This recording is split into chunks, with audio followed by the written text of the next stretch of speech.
សូមគោរពស្វាគមន៍មកពុកម៉ែបងប្អូនចូលមកកាន់ Channel Pedelin មួយថ្ងៃនេះខ្ញុំមានរូបមន្តថ្មីមួយទៀតដែរបាទមកចែកជូនដល់ពុកម៉ែបងប្អូនគ្នា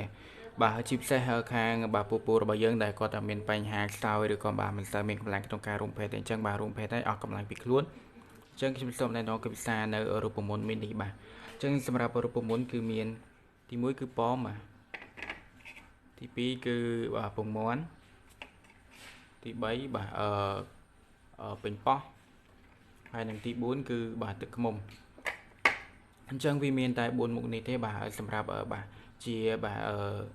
រូបមន្តបើកម្លាំងបាទផ្លូវភេទបាទអញ្ចឹងយើងទៅមើលវាបាទធ្វើរូបមន្តនេះទាំងអស់គ្នា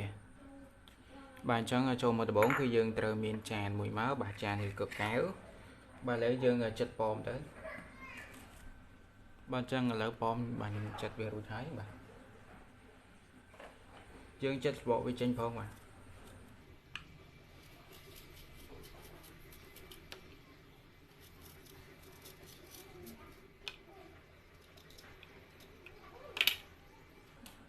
បាទអញ្ចឹងយើងត្រូវមានប្រដាប់កោសផងឥឡូវយើងកោសប៉មទៅ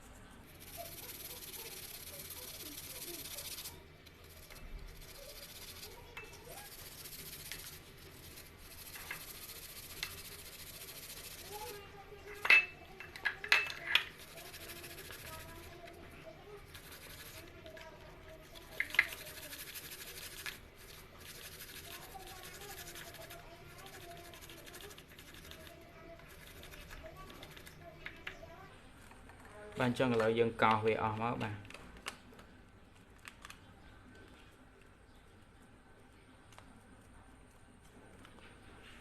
បាទឥឡូវប៉មខ្ញុំសុំដាក់តែមួយចំណិតទេបាទសម្រាប់ពុកម៉ែបងប្អូនបាទដាក់1ឬក៏2ទៅបាទឥ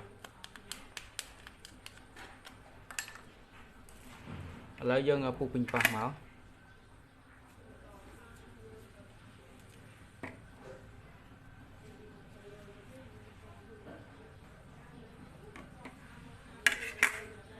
យើងកោសពេញប៉ោះដូចគ្នាបាទ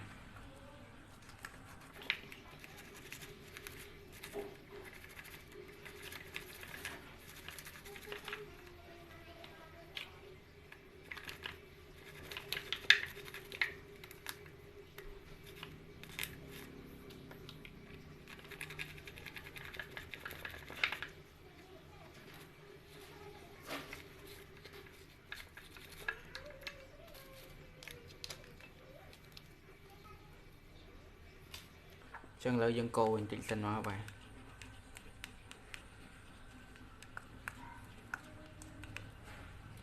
អញ្ចឹងបន្ទាប់ពីយើងកូរវារួចហើយឥឡូវយើងគូសពងមាន់ដាក់ទៅតែពងមាន់គឺយើងយកតែក្រហមវាទេបាទអញ្ចឹងយើងដាក់ពងមាន់ចូលទៅបើយើងកូរពងមាន់ជាមួយនឹងពេញប៉ោះហើយនឹងប៉ម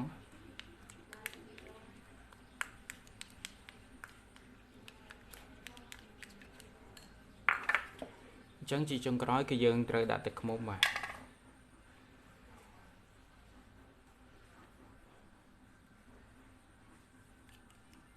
យើងកូរវាទៅ